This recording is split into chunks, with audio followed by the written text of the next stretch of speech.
حضرت ابو سعید خدری رضی اللہ عنہ بیان کرتے ہیں، رسول اللہ صلی اللہ علیہ وآلہ وسلم اذکار کے ذریعے جنوں اور انسان کی نظر سے پناہ طلب کیا کرتے تھے، حتیٰ کہ سورہ فلق اور سورہ ناس نازل ہوئیں۔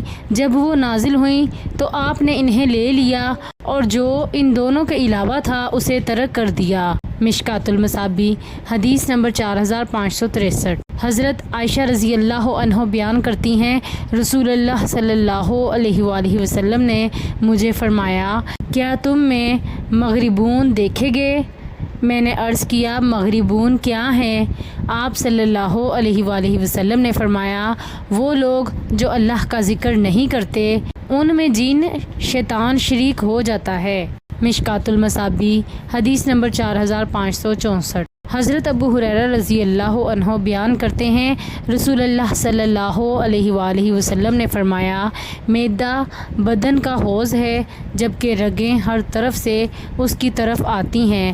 جب معدہ درست ہوگا تو رگیں تندرستی لے کر واپس آتی ہیں، اور جب معدہ بیمار ہوتا ہے تو رگیں بیماری لے کر واپس آتی ہیں۔ مشکوٰۃ المصابیح حدیث نمبر 4566۔